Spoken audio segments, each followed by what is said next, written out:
onye kere ihe niile kere eke mana onweghị onye kere ya. Ọ bụ ya mere ndị Igbo ji wee na-etu ya ebighị ebi. Ndị nsọ na-akpụ otu eze gị okirikiri ha na-akpụ isi ala nye gị, ọbụladị ndị okenye oru abụọ na anọ bụ ndị na-atụ mkpụ ọla edo na ana ha niile so na-ede nsọ Chineke nna.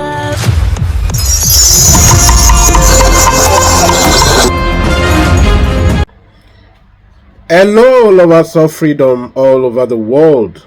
Akpan Asukwo is here with you again. We are projecting from Biafran Radical Freedom TV, BRF TV.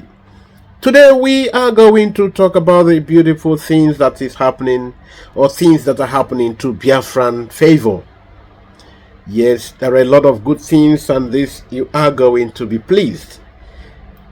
God is at work.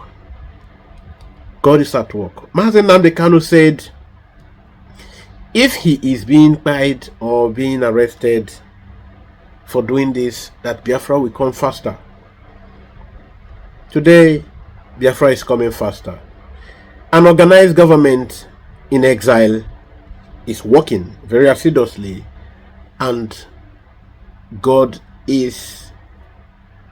must be praised. God must be praised. The president-elect of the United States of America, President Donald Trump, has come out, or he have come out open to make his stance known, that he is going to visit all the plights, concerns that he didn't, finish in his first tenure. He didn't address as he promised he was going to. And according to the president, he is poised to resolving a lot of challenges in Africa.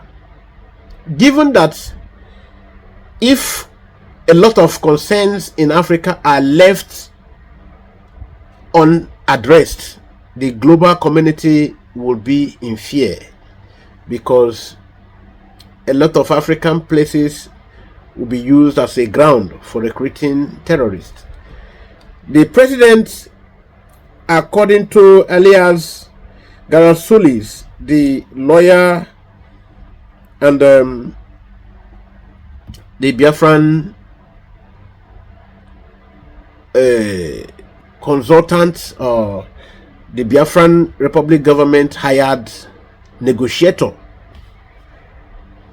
he has come to reveal the truth, quoting the British personnel that had direct conversation with President Donald Trump, and all of that we are going to give you here and now. After the president-elect of United States of America, Donald Trump, made his grand-known, the president of Finland also came up to clarify the doubts in the heart of Biafran people, in the Nigerian people, and in the heart of people of the world, why some foreign governments are supporting Biafra, and why amongst the foreign government Finland is resolved to give any level of protection, safety and support to the leader of the Biafran Republic government in exile, the Prime Minister Simon Ekpa. So I am going to play the president of Finland. Finland's winter war lasted 105 days. Your war has lasted 10 times longer. We understand what you're going through. We will support you for as long as it takes. We support you because it is morally right. We support you because you're fighting for your independence. But we also support you because you're fighting for Europe's security. We support you because you're fighting for your independence. But we also support you because you're fighting for Europe's security.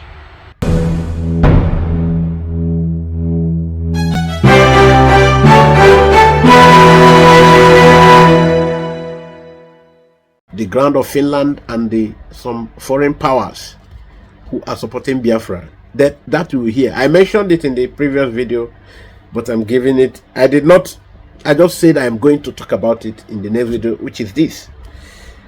All right. And the attorney to Mazi Nnamdi Kanu and the Biafran people, attorney barrister Aloy Ejimako, and his other colleagues on their outing. You will hear what they also have to say. Well, we have joining us in the studio lawyer to Nnamdi Kanu, barrister Aloy Ejimako. He joins us now. Thank you so much, barrister, for joining us. Help us make sense of this. We understand your client, Nnamdi Kanu, is accusing DSS, first, violation of court order, and then, of course, access to his lawyer, based on the fact that he might have access to medical care and all of that. The second thing is also to begin trial. But the argument DSS is putting forward is that there is no case in this, and that because the former judge who was presiding over the matter, Binta Nyako, withdrew from the case. So that's the argument the DSS is putting forward, and they are saying there is no case in this particular development. What's your reaction to this? Well, we disagree. It's the legal opinion is based on the wrong premise that the recusal of Justice Binta Nyako invalidated all the orders she issued in the case. We disagree with that. As a matter of fact, the private counsel to the Office of the Attorney General took prompt steps to file a process in court advancing this argument, seeking a nullification or maybe a blessing of the court to nullify all the orders issued by Justice Binta in the case, just by virtue of the recusal. We filed a counter process, arguing in the opposite.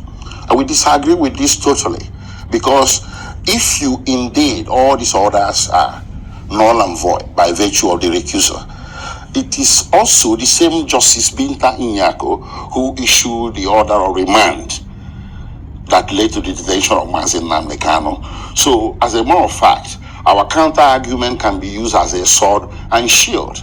So, if the court was going to grant their application to invalidate all these orders, it would naturally lead to the release of Mazi Nnamdi Kanu, because the same order, the same judge issued the order of detention. So that order should have been invalidated. So, but our position is that the DSA should not be allowed, or the federal government should not be allowed to cherry pick the orders to obey and the ones not to obey. So evidently, they want to comply with the order of detention by continuing to detain Mazi Nnamdi Kanu, but they now don't want to comply anymore with the order on the visitation regimen for counsels to Mazi Nnamdi Kanu. This is the crux of the matter. All right. The counter, you filed a counter, process. Yes. Mm-hmm. How is a court reacting to that? How is the court responding? What is the process to listen to what you've already filed? Well, because of the significant merit of the counter argument we filed, on the next adjourned date for the hearing of the case at the Court of Appeal, their counsel rose in court and withdrew their application. That tells us that they no longer maintain that position. So now that DSS, subsequent to that, refused us access to Nnamdi Kanu, we started wondering if it's a case of left hand not knowing what right hand is doing.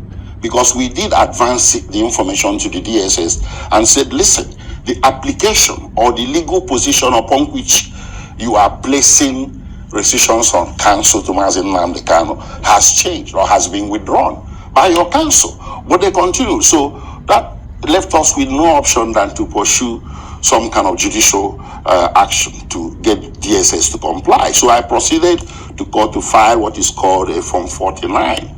A Form 49 is a process by which you compel a defaulter, a contemnor, or somebody who is breaching a court order or not obeying or complying. You use that process to compare compliance. That's what happens, and that's how this whole thing came to disperse. I know that the court also has gone as far as threatening the DSS Director General Diola Ajayi. So what impact would that have on this case, and how does that make you feel? Well, I do believe that it already has an impact, because I did get some feelers. I'm fully aware of the intervention of on Obi Agocha and the Honorable Speaker as well, Tajuddin Abbas. They intervened politically on this matter and tried to resolve it by way of compromise. So I had access to informal information that DSS has, retraced its steps. Is now willing to do the right thing, so that I should bring the process a letter submitting names of the councils that will visit Nnamdi Kanu on Monday. So I have done that. So on Monday we are going to go there, and I'm hoping that the restrictions will be lifted. If they are lifted, fine. We go and interface with our client as the court ordered. If they are not lifted, then the process in court shall continue to its logical conclusion. Okay, looking ahead now, what's your next step? Should DSS continue to, refuse access to his legal team? What's the next step? What are you going to do next if they continue, this particular, practice of refusing Nnamdi Kanu access to his legal team, or maybe medical care, for instance? Well, what is on board now is the access to him.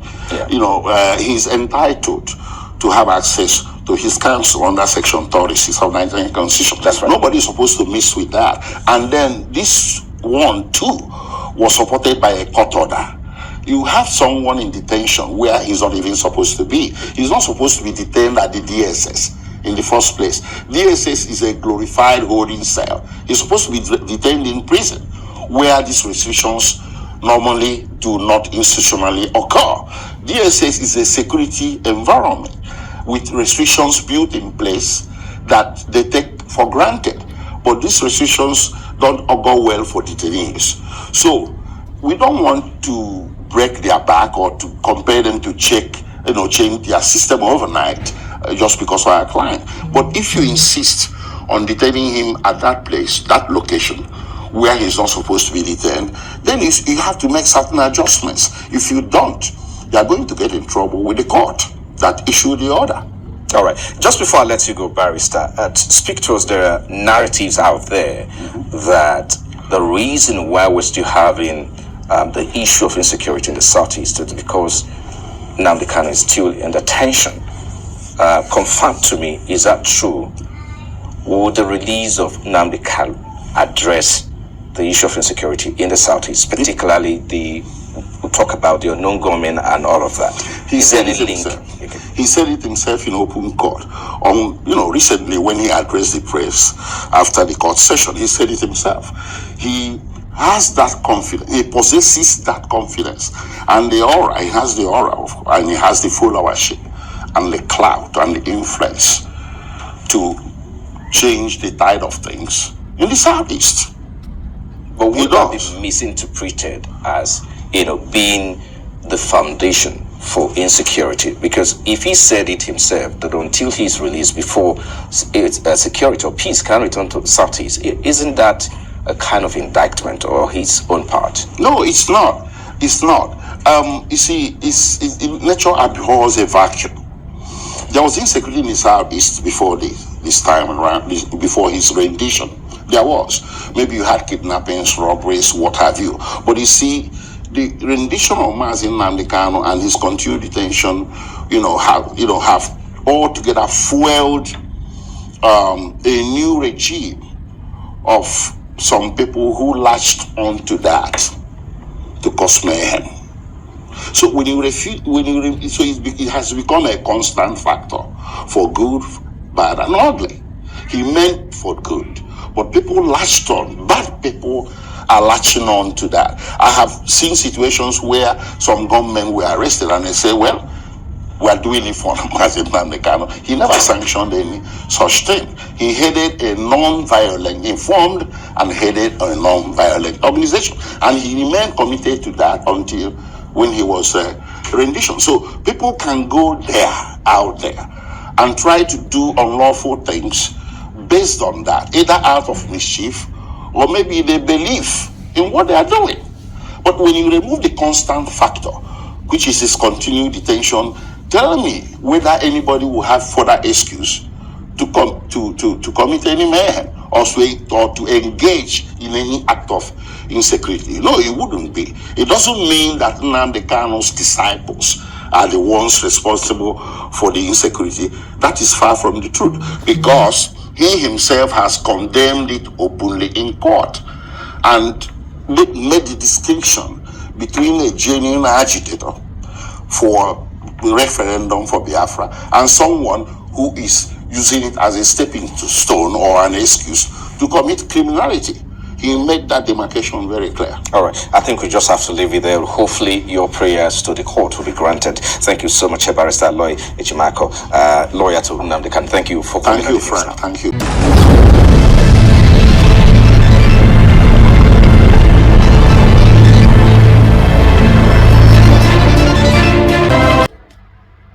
So everything is getting interesting.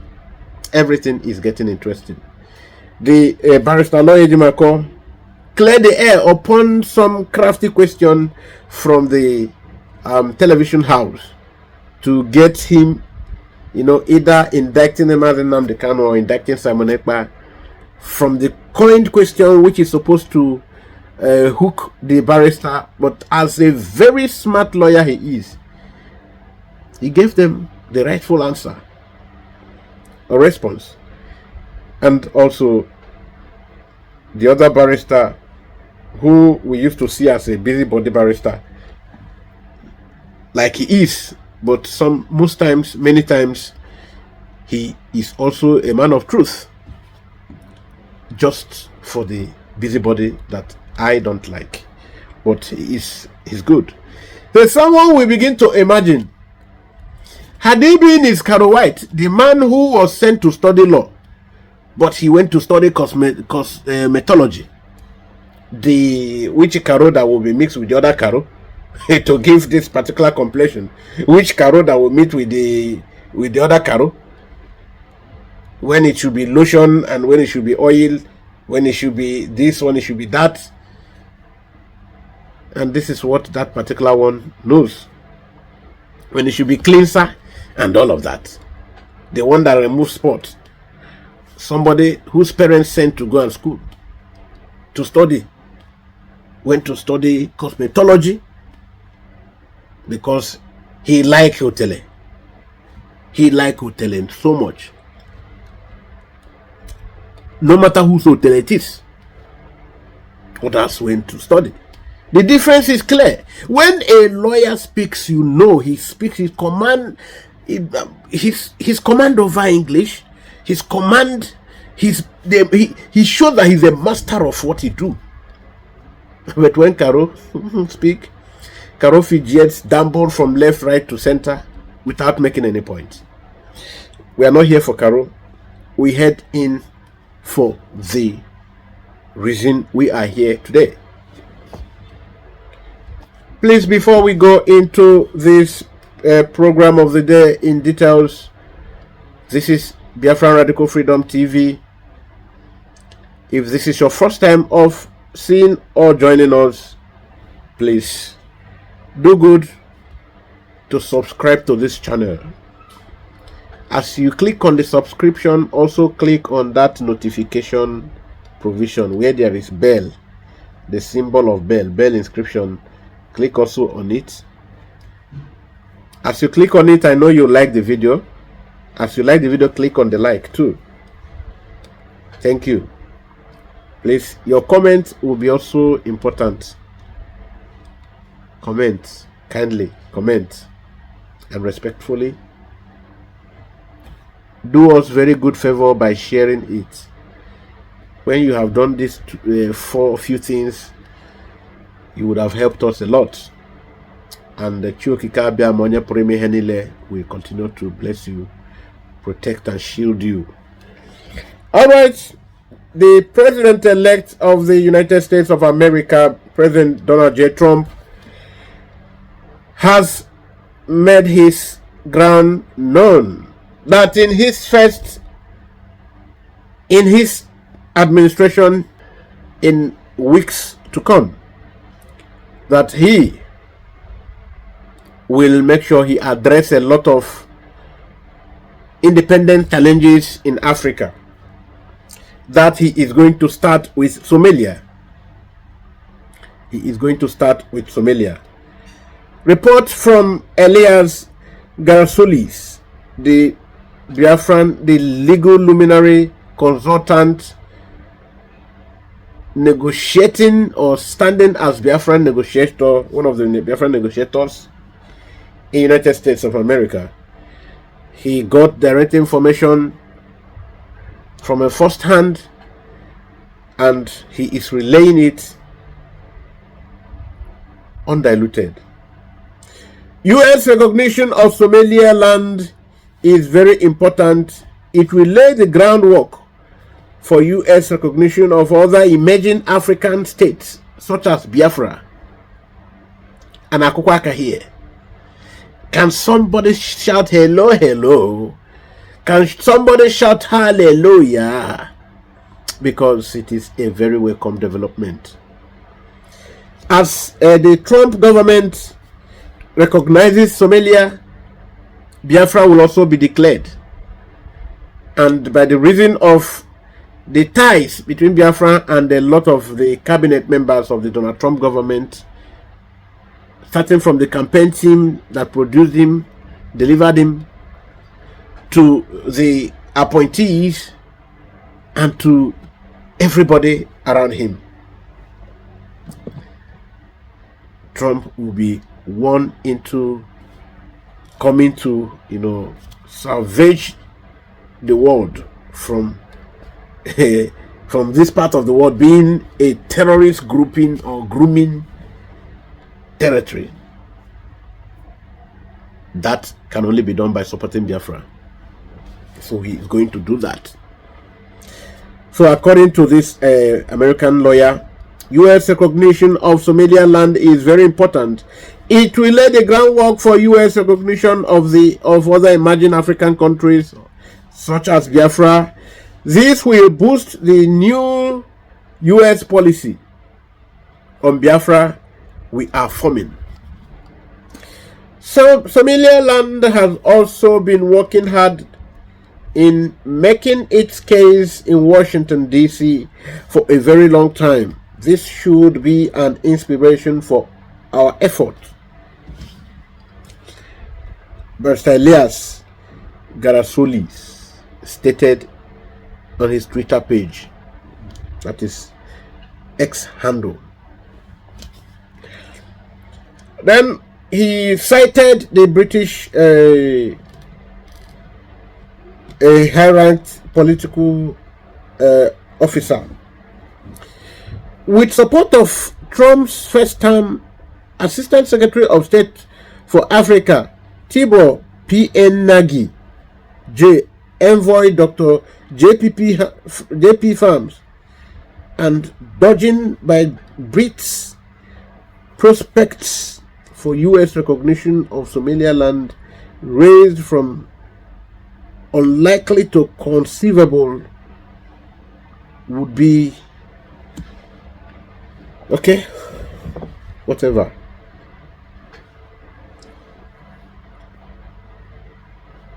So you can see where it is headed.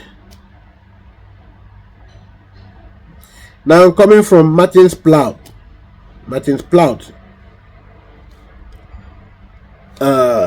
We will read from Martin's Plout, also an American. Donald Trump is poised to recognize Somaliland as a country.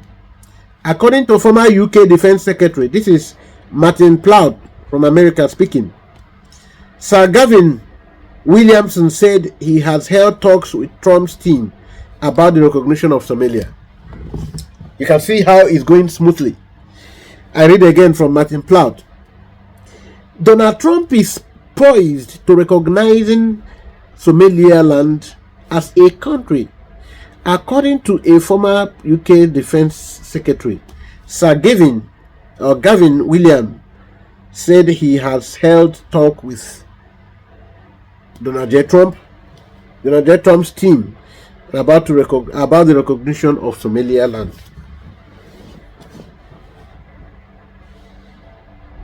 So can you think about it? Can you think?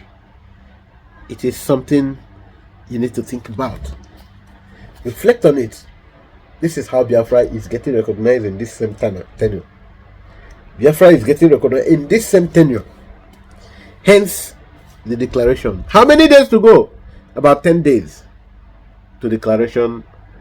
About 10 days. Just 10 days. About 10 days. Some people didn't know it's going to be real. Meanwhile, Simon Ekpa, Biafrans love you so much. Thank you for doing this. Thank you. All right. That is that from American White House. All right. The next is to visit the statement of the Finnish president. But before we go into that, why is Donald Trump ready to settle some African emerging states? Why? Because he doesn't want Africa to be a grooming ground for terrorists.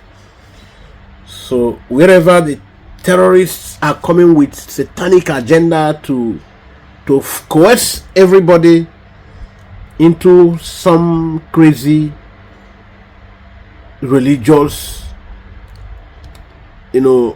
ideology, which is not even in tandem with the standard Islamic practice. And Donald Trump wants to save the African people and the world at large. That is why he has come to help deliver these countries. But we are now going to Alexander Stubb, the president of Finland.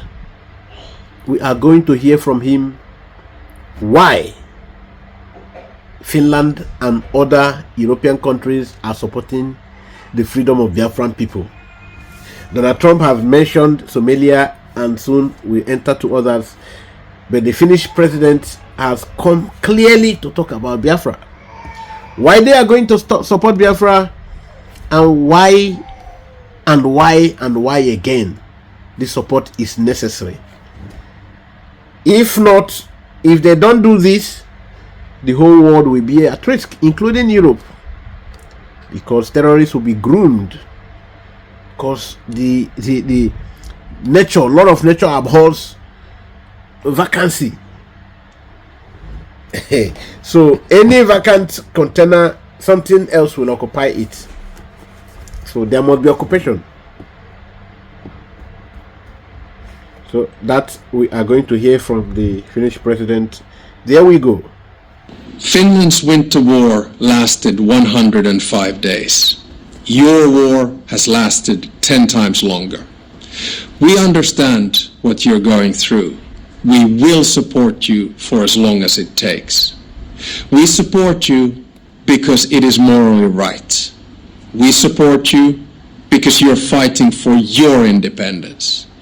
But we also support you because you're fighting for Europe's security. We support you because you're fighting for your independence. We also support you because it's morally right, and you're also fighting for Europe's security. If we support you, we will be giving security to Europe. Otherwise, your home will be used as a ground for grooming terrorists, which is not healthy for Europe either. But we also support you because you're fighting for Europe's security. You heard that? You heard that? Okay. America has spoken. Finland has spoken. And Finland is also implying that there are other European countries that are supporting Simon Ekpa and Biafrans. And the Chief of Defense Staff also said something like this. So now you believe it. Now you believe, at least you are convinced now that we are not all alone. Not at all. We are not all alone. the Biafran struggle has gone way beyond a situation where somebody will use blackmail to run against the struggle. Because it is, I'm showing these things because there are some gullible people who are still saying, oh, hey, nobody support Simon, he doesn't have support this one. Tomorrow they cry. Now, for the support sake, so that you know what Alexander Stubb is talking about, support is coming from different European countries. You can even hear some of the morons who are in the IPOB One Nigeria, who are telling you, oh, American CIA, he supports, that is why they pay how many billions. One Olodo, Afonso that doesn't even know anything he wants to say. Now, this is the chief of this defense staff talking. Those things, especially people like Samaiba, he's sitting down there in comfort. Some countries are encouraging him to do what he's doing to Nigeria, and we're here supporting him. So people must desist. We must. Are you hearing now? That countries are supporting him. Now, Alexander Stubb have told you that why Finland and some European states are supporting this is because they know the situation. They know that Nigeria will become a grooming ground, a breeding ground for terrorists. That's why they are supporting, to make sure that this doesn't become the situation for real. But some Afonso hopeless, they are here. When you ask them what they are saying exactly, they don't know what they are saying. They don't know what they are saying. They just open their gutter. What are you saying? Who are you? Okay. Some of you that have presented argument, oh, that man, go and release him. Like one that man is important, that used library during the Dr. Damage's interview with after the interview. Go and release him. That man has suffered. The same people that were condemning Nnamdi Kanu, who told them that Honyendu is not enjoying the thing. Nobody like anybody to be quiet, but the truth is simply that the freedom of the people is very paramount. Very, very paramount. You cannot hold anybody together and say, oh, it is by force. It's not negotiable. The unity of Nigeria is not negotiable. And I boss on me. Okay, let me show you the barrister, the Nnamdi Kanu busybody barrister you think that is against Simon. He is not. Because he knows he cannot be against Simon. Because Simon is doing the just thing. All of them know that Simon is not responsible for the insecurity. Okorocha is doing sorry, not Okorocha. They want to do the Ifeanyi Oba's burial. So the wake-keep and the gathering. Where did they do it? They did it in Abuja. They have made the Southeast very, very unstable, very, very insecure for anybody. They have made it in. They are ashamed. They are not ashamed to. They are ashamed of saying it because they cost it. Every election they can't deliver dividends of democracy to the people. They, instead of delivering this, they bring guns and give to youth. Now it is difficult to manage the situation. Now it has gone out of hand. There is serious hunger in the land. The people they gave gun are using the gun to terrorize the society to make money. But God is taking control. God is taking control. This, okay, you have not seen it. You have not seen the program. It has gone very viral in the internet. If I will show you the program, then I will show you where Nnamdi Kanu's barrister was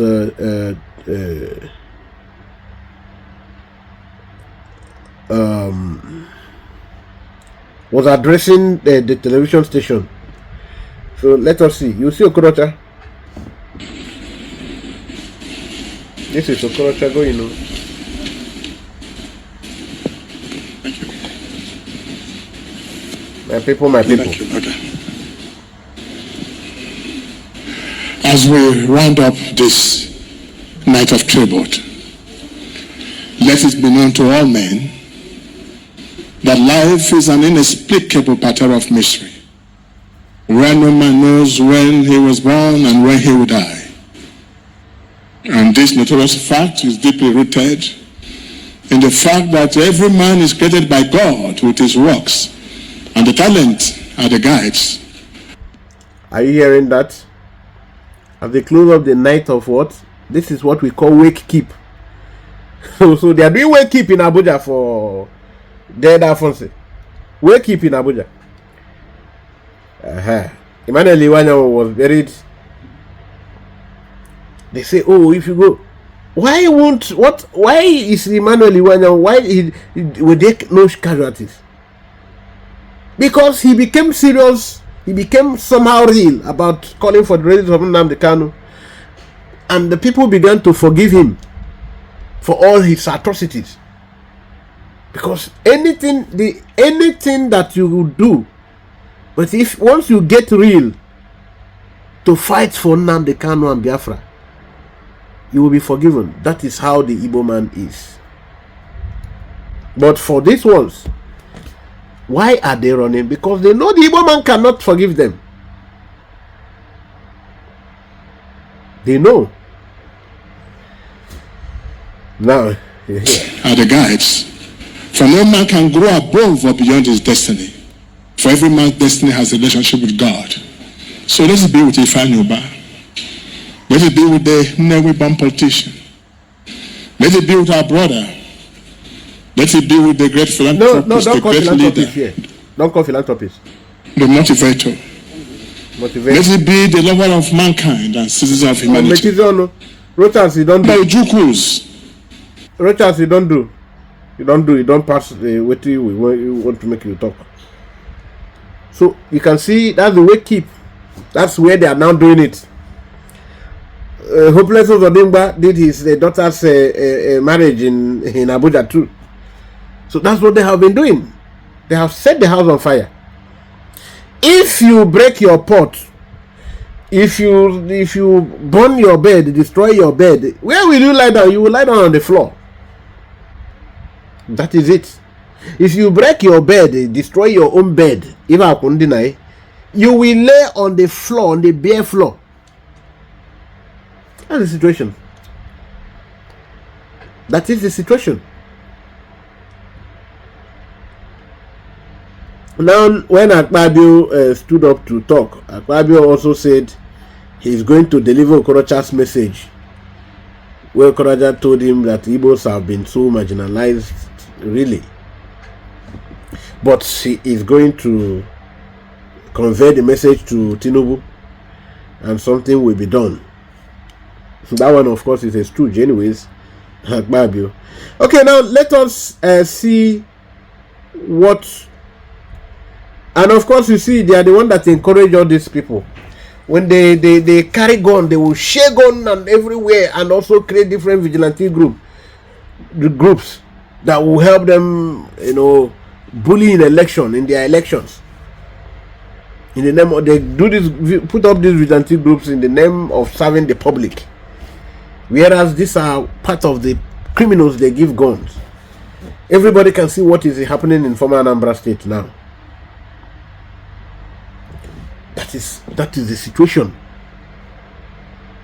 That's the situation. Touts, hooligans are giving guns and they are tasked, and people are so intimidated in Anambra State today as we speak. People are intimidated every passing day, every passing hour. That's why Biafra must come. Biafra no come. Hey, you don't need another hellfire. You don't go hellfire while you're alive. With that, let us hear from Nnamdi Kanu's barrister in his interview with I think Arise News.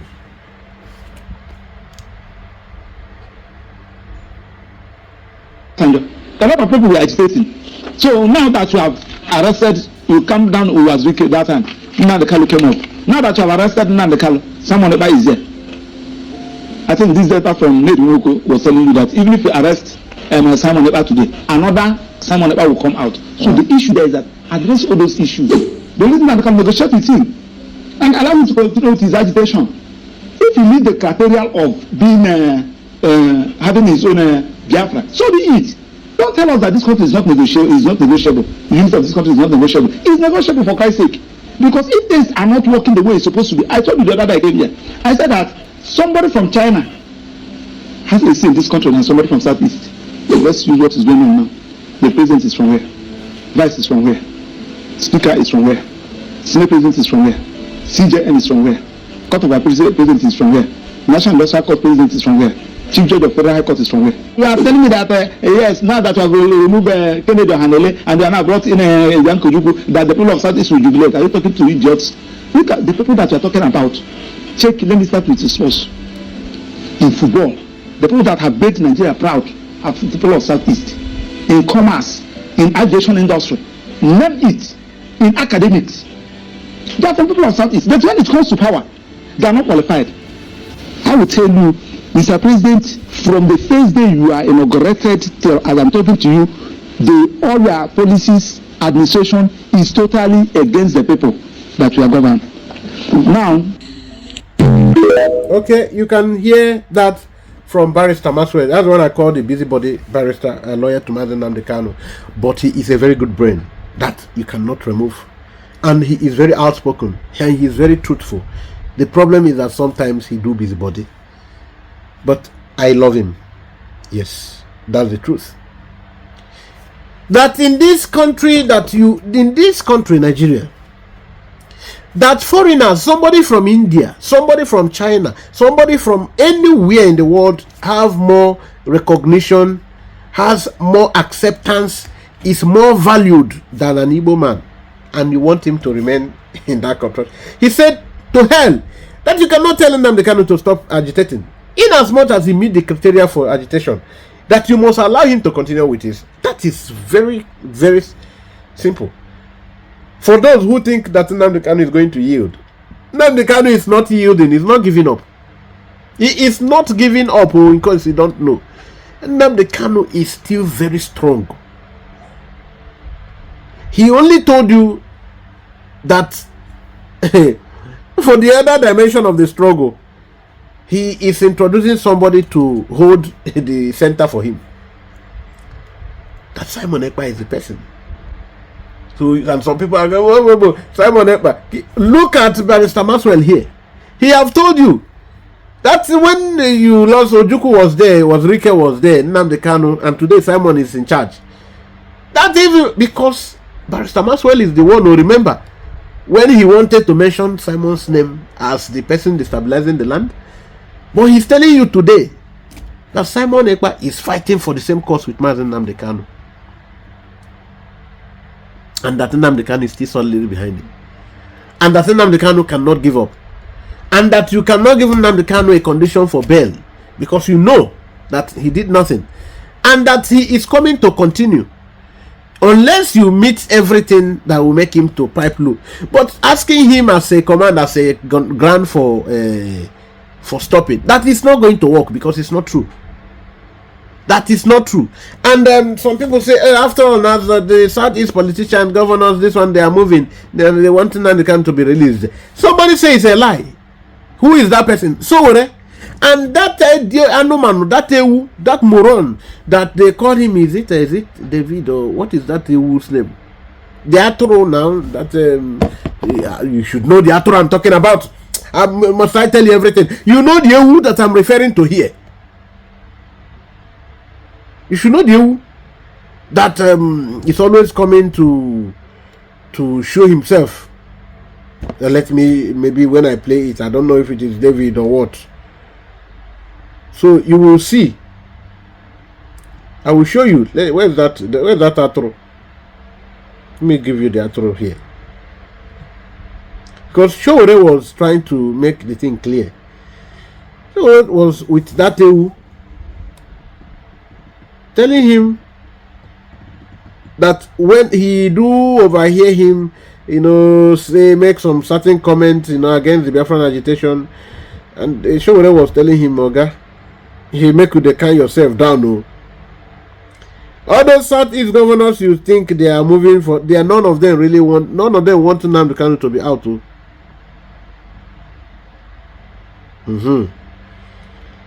So, but as we speak, now update they here. See,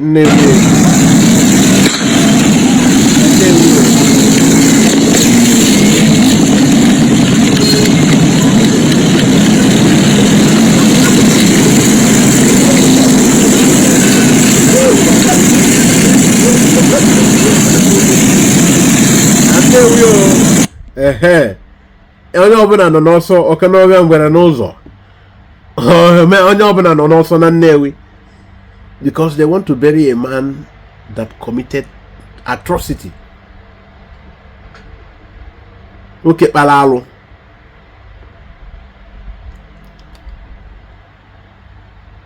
Nwoke kpara alụ. So, but I'm not going to stop here. I want to show you something. Let me show you the interview I was referring to. I'm showing you now, not later, where Showore was calling the EU to order by telling him he should stop ranting as if he loved Nnamdi Kanu, that he has said this to our people time and time again,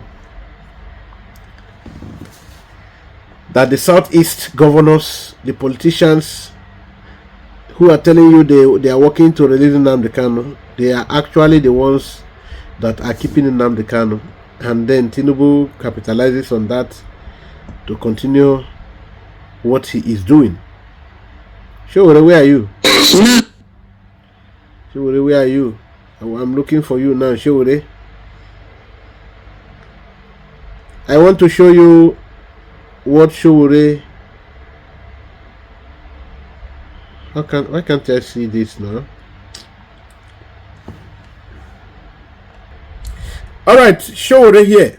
But it was from there that I knew that the Southeastern political elites were not interested in Nnamdi's freedom. Because when that conversation that I talked to you about was supposed to kick off, they said, no, don't be in a hurry, we want to do Imo election first. If you release Nnamdi Kanu, we are going to lose in Imo. APC will lose. That was the first political consideration that led to the suspension of Nnamdi Kanu's release or conversation about his release.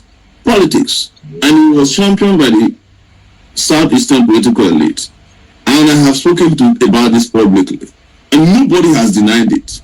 In fact, it was after I spoke about it that they went and sat together and had a charade. I don't know in which of the states. All the governors saying they are going to pursue Nnamdi Kanu's release. All the governors. They never did anything about it as a group. Because they are half-hearted interested in his release. And Tinubu is enjoying it. Because the chaos that is happening in the Southeast gives them the opportunity to be doing what they want to do in Nigeria. And I have said it publicly and openly all the time. The Nigerian political elite as a whole love it when there's chaos everywhere, because the more chaos there is, the less space they have to govern.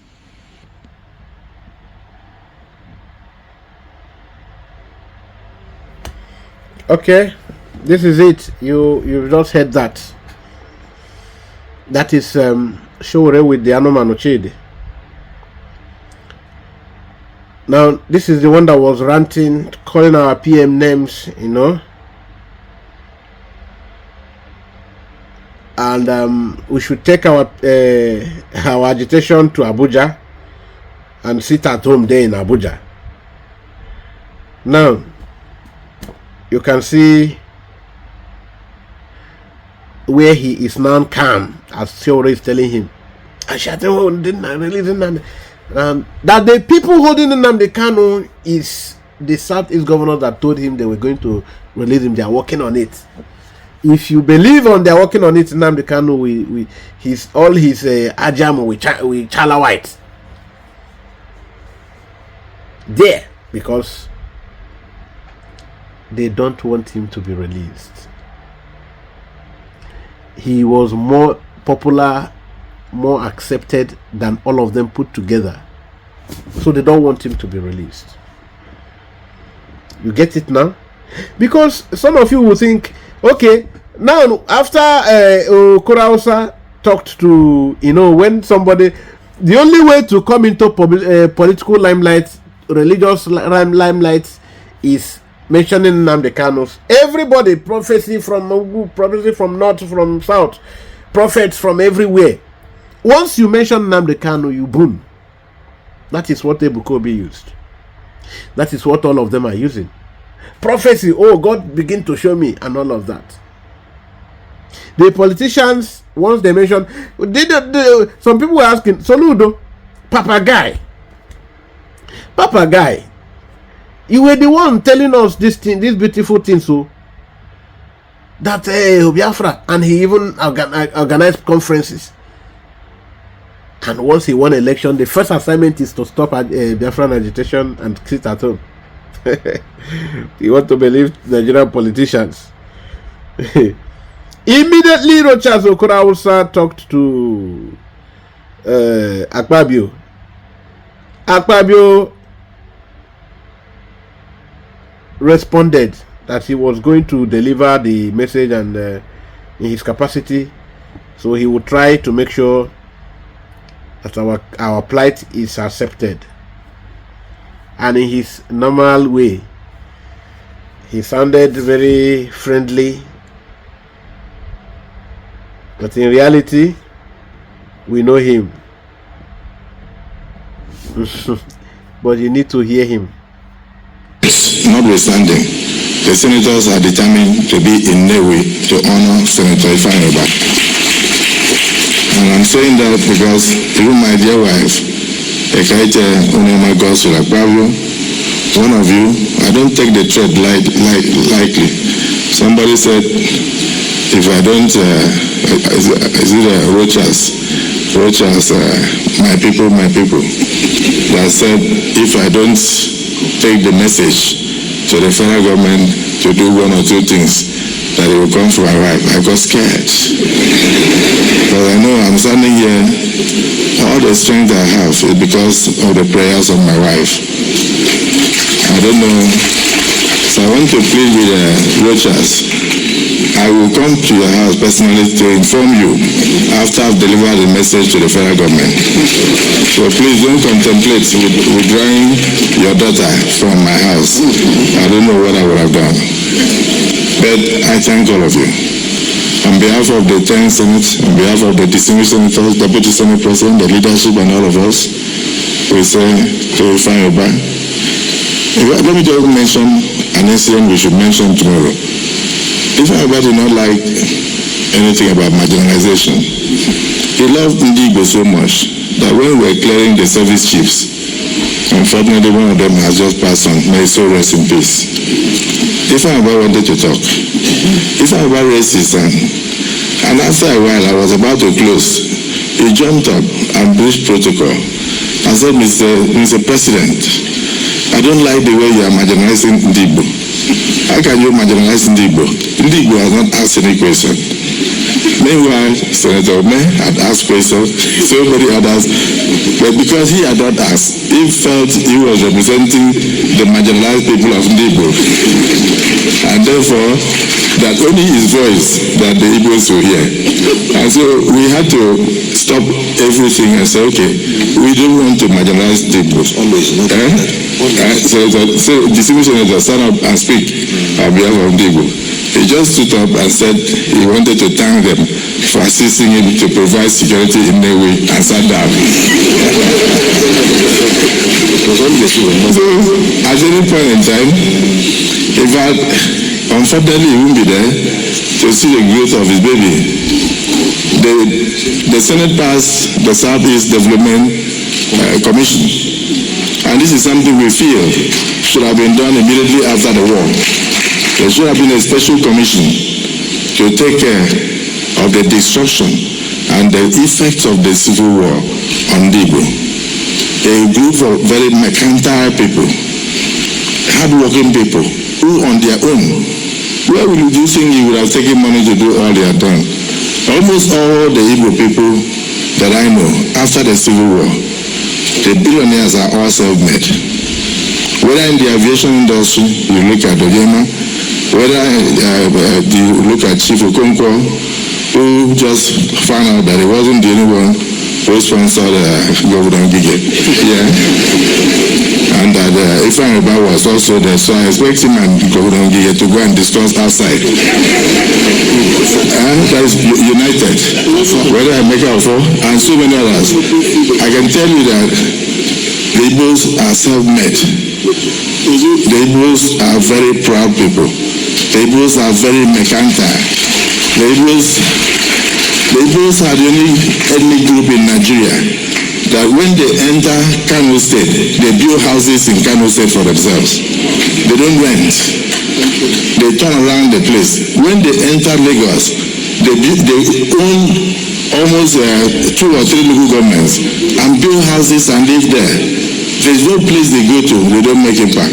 But other Nigerians will come to my state and rent houses and stay for 15 years and go back without building a structure. But the Igbos are not the same. They are not like that. Wherever they are.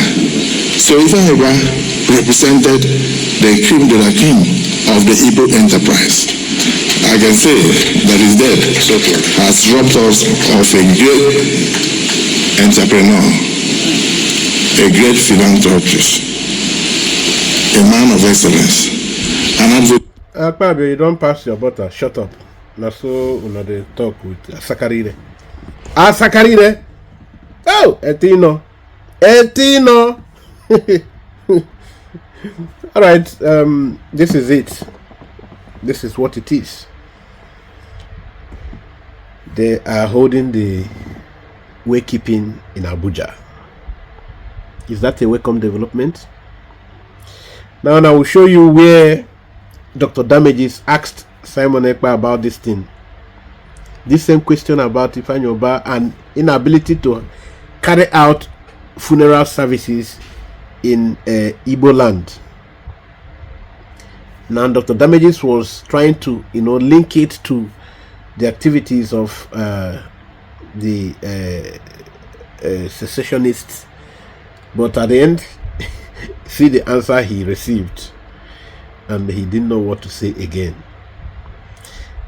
When somebody knows his onions, when somebody knows what he is up for, and knows what is up against him too, it is always easier. Okay, then I want to show you that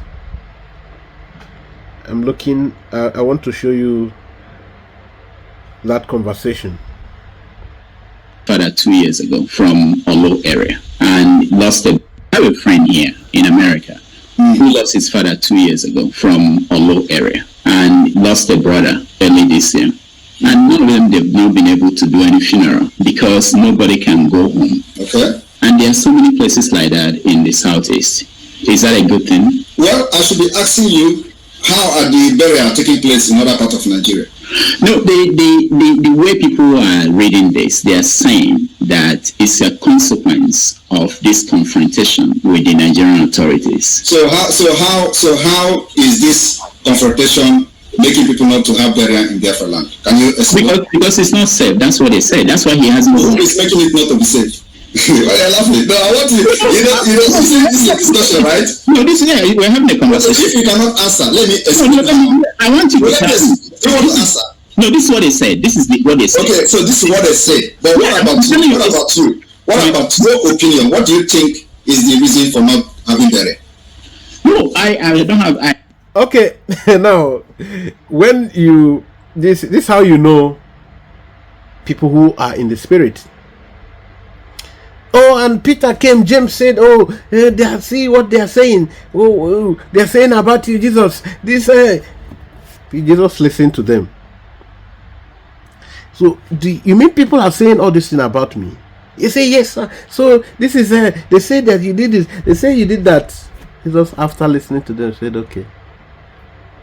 What are you saying? What about you? What are you saying? What is your own opinion about me? So Simon Ekpa is asking Rudolph. People have said all that they have said. What are you saying? What is your own opinion? Now you will be surprised that even Rudolph himself, that is always bringing these questions, he is now confirming that he himself, left for him, he has not seen this insecurity, but the Yoruba people that are his panelists are the ones telling him this. Then he's now cooking up instead of a friend, say they're from Olu and a friend from you. I hope you are from the same place. Then do you go home? Rudolph said he goes home. They go home. He comes. He goes and comes. Say nothing happens. No insecurity to him. So is it the same community? Yes. So why do you go home? Are you have a Odeshi that scares problems? So you see the problem. You can see it. Rudolph goes home and people are telling him, oh, if you cross, you die. If you cross. Abba, our people make una they take them easy. And let us continue to listen to Rudolph. I go home. I don't. Okay, so can I explain now? Can I explain the reason? Yeah, give us the reason. All right. The reason is because you cannot answer. Let me explain. I want you to answer. No, this is what they said. This is what they said. Okay, so this is what they say. But what about you? What about you? What about your opinion? What do you think is the reason for not having Dere? No, I don't have. I go home. I don't have. Okay, so can I explain now? Can I explain the reason? Yeah, give us the reason. All right. The reason is because the Nigerian terrorist army and police have been killing our people for many years, even before I joined the Biafra struggle. They killed them in Aba, where they went to pray, and over 150 officially was announced. Over 150 people were killed in cold blood. Nobody asked questions. Nobody, was held responsible. And till today, they went to Nnamdi Kanu's house, bombed everywhere, killed people there. Nobody was arrested. Nobody was held accountable. They went to war and killed. And these people they are killing never raised a gun against them, right? They were only having flag. They killed in Enugu. They killed in Ebonyi. So when Nnamdi Kanu was kidnapped, they went to Kenya to kidnap him against international law, and I took over from there. And you know what I said in the first place? I said, under my leadership in this Biafra movement, you can never kill Biafra again and go free in Biafra land. So I raised an army called the Biafra Liberation Army to confront these killers. And you know these killers, some of them are repentant Boko Haram. So they recruit them, push them to Biafra land, and people are not talking about that. And when they go to villages, they open RPG or GPMG and they start spraying bullets. Even farms are getting killed. So I said, under my leadership, under this Biafra movement, Nigeria can never kill any Biafra and live to tell the story. So we raised the Biafra Liberation Army to deal with them, and they're neutralizing them. So when they neutralize them, what do? They will come after the villagers. And let me tell you, is that the kind of country you want to be proud of? Where you have people carrying guns, defending their land, and instead of them to go after those people that are defending the land, they will go against innocent people. These are the reasons why people are not coming for burial. So tell it the way it is. So, and it is not my fault. It is not my fault. It is not the fault of Biafra. It is the fault of the Nigerian terrorist army who cannot confront the Biafra Liberation Army, but confront innocent people. And while they are doing it, he said, I will lay down our guns. And that's not going to happen. Yeah, that's what I wanted to ask you, that knowing that this is how they operate, if we believe the story you just told, this is how they operate. The question is the best thing to continue to have them kill villagers if we believe this story? Believe me, there is no any other better way. This is the best way. If you have any other better way, tell me. The better way is what we are doing now is the better way. When they come to kill our people, we kill them first. And if they come, we will resist them as much as we can. And let me tell you, it will continue like that until none of them will be in Biafra land. It is called attrition. War of attrition. You know, the chief of army staff said that what they are fighting is called the jungle warfare and asymmetric warfare. No, I am not fighting asymmetric warfare with them. I am defending Biafra people, and what we have actually declared now is war of attrition. Go and Google it. It is, you are going to be fighting until nobody is remaining, and it is not going to be on our side. I have a friend. Okay, you heard that all. You heard that all. It's getting interesting. Then people are asking, our Prime Minister, we have not heard from our Prime Minister for days now. I hope all is well. Many Biafrans are raising concern. What happened to? I hope he is safe. And responses are coming. Responses are coming. The Minister of Information said, I might not answer you that question, but you should just look around. Can't you see that the government is functioning very perfectly, very active, when you did not see the Prime Minister? And he don't need to answer you. From the work of the government, you should know and answer yourself. Then he said to those who are counting days, he said, you might be missing the days. Oh, let me remind you, in case you have missed your count, today is remaining day 10. Remaining 10 days to the countdown. That is on the 29th November 2024, when the conference in Finland will commence. So when you are still looking for where your Prime Minister is or what has happened, that the conference is, we are counting days. Oh, that's the answer is giving you. So you will be the one to answer yourself. And we will give you the answer anyways. So immediately remember to attach the convention flyers to the. So that is what our the Minister of Information, Akbarawa Soni. Yes, so updates are flying in, and the Minister of Information also remind the Biafran people that they should go and see from Vanguard newspaper, Senate raises alarm as terrorists from Mali, Burkina Faso invade Nigeria, and from other Sahel African states where terrorists are domiciled. Mali, Burkina Faso, also from okay. Mali, Burkina Faso for now. So terrorists are coming in, new terrorist organizations. So so responses, I am giving you a response now. Yes, our Prime Minister is in good health. He is in very, very perfect health. Yes, it's just about preparation, because if I maybe even more,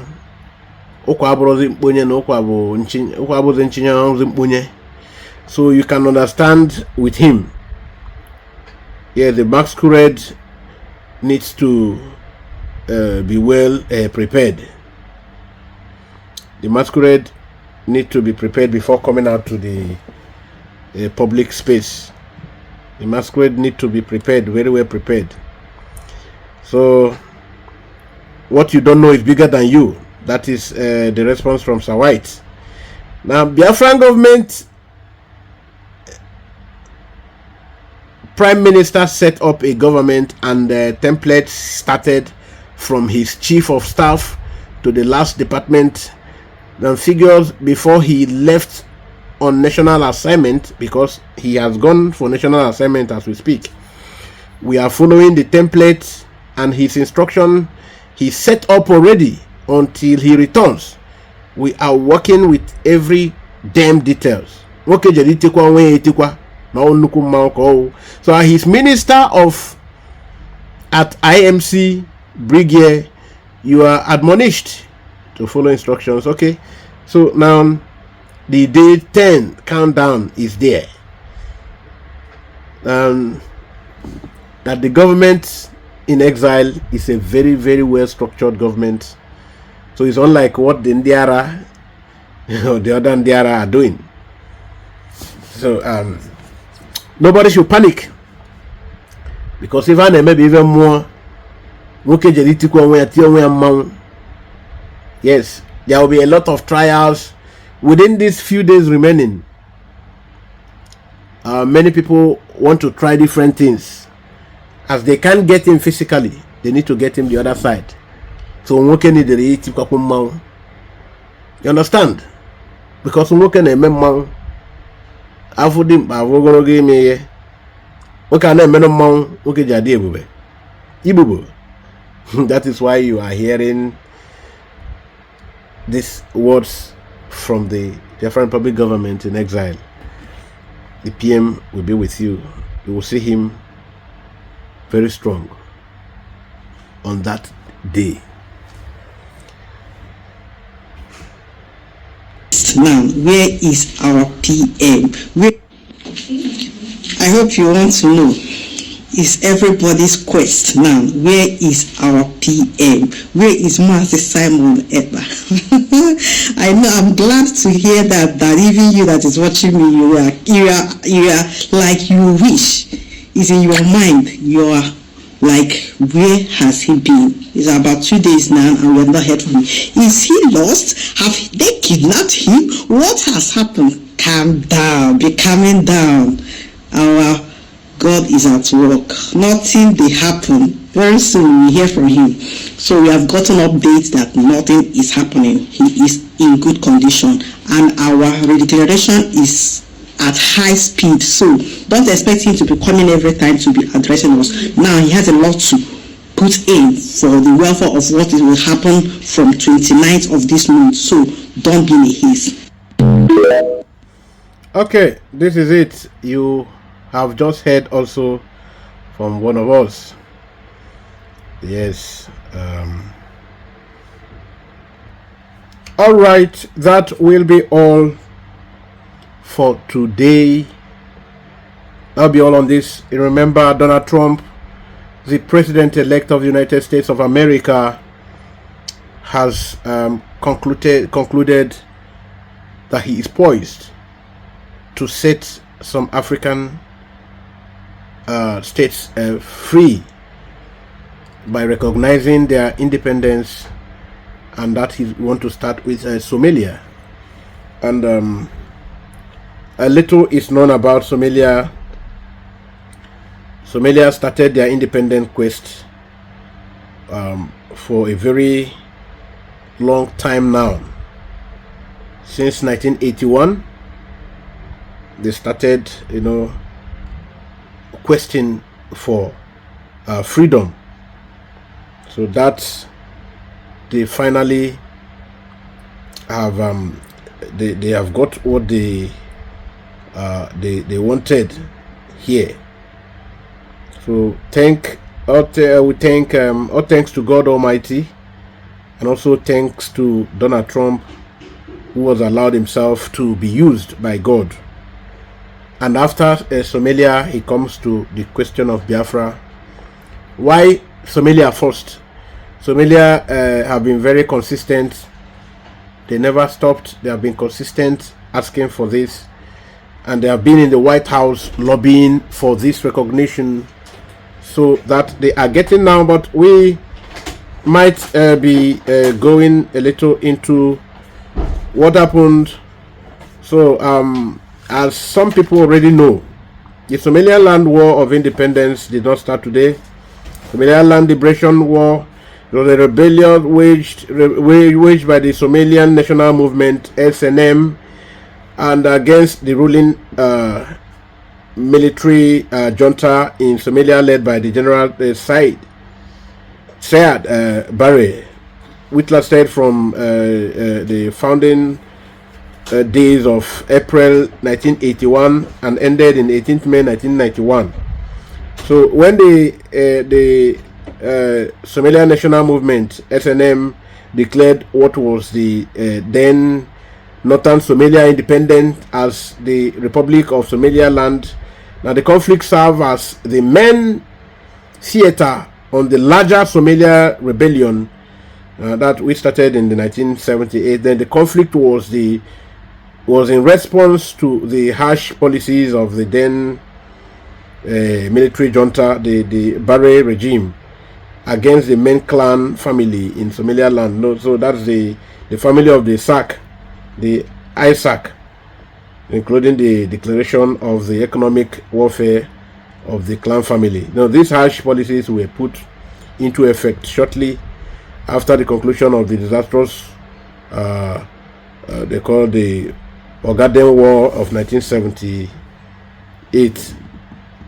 So Somalia he did not start today, but the consistency is that, it was pretty about 10 years after our own. They got serious after the Biafran Civil War, Nigerian Biafran Civil War. So, or is it about 11 years? So the Somalian people, they don't try. That's the consistency that matters. You should remember that Somalian Land Liberation War was a rebellion waged by that Somali National Movement, SNM, against the ruling military junta. So, and it was the Somali National Movement was founded around 6th April 1981, and it ended on 18th May 1991 when the SNM, Somali National Movement, declared what was the then Northern Somalian. So for those people who are saying that a Biafran Republic government in exile cannot declare, they are jokers. So they can declare, the government can declare, and now it is even made easier that there is a democratic process that most European countries are going to acknowledge. So that's why you hear the Chief of Defense Staff Musa crying that many European countries are supporting Simon to destabilize Nigeria. So this is the situation, as against what some propagandists are saying. So, but the reality is hitting them in the face. So this is it. So in case you don't know, I think I need to be showing you so that you see for yourself. You can see that? Yes. This is from Nigerian Daily Independent. That's the newspaper you know. Nigerian Daily Independent. Donald Trump has set to officially recognize some African countries, to recognize some countries that are emerging in Africa. They are starting with Somalia. So the next will be, according to, you heard from that barrister in America, he said the next will be Biafra. So go and rejoice. Go and rejoice. God has decided to use Nnamdi Kanu and his son Simon Ekpa to wipe our tears of many years, our incarceration of so many years. So all thanks to God, and the Finnish president also came to cement it and made it very categorically clear that Finland and some other European countries that are friends of Finland are backing the Biafra movement up, and they are going to do so without fear of any contradiction. They are backing us up. So thank you, and remain blessed as you help us to share this program. Remember, if this is your first time of joining us, please don't forget to click on the subscription button. Subscribe to this channel, and there is also notification. That notification will help you to see whatever we post or whenever we come online. You will see notification, and then you will join us. If you like the video, click on the like button. Please do so. So like it and drop your comment accordingly and respectfully. Thank you for sharing. I know you will share. This is Akpan Asokwo from Biafran Radical Freedom TV. Salute. Listen to Barrister Lawyer Jumako as we opt out, as we go out for today. Listen to him.